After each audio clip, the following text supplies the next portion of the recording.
Yeah, so that's a question that parents ask quite often. It is something that's quite hard to understand, especially if you've not found yourself in that situation. And often it can look quite scary as well, especially if it's your own child that's doing it. So it's really important to understand the reasoning behind it. And what it's got a lot to do with is communicating emotional distress.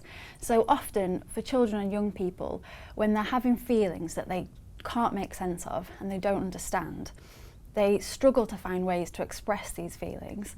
And often the way that they find to relieve this emotional distress is to cause themselves pain. One way of thinking about it is that it's easier for them to translate their emotional pain into a physical pain, which is easier for them to understand.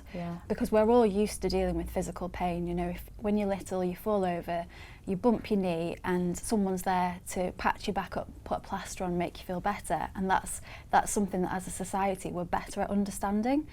But with emotional pain, especially for young people who maybe don't have the words to describe how they're feeling, or maybe feel like they can't go to somebody and tell them about how they're feeling, then the way that they either can communicate or relieve the emotional distress is by turning it into a physical pain.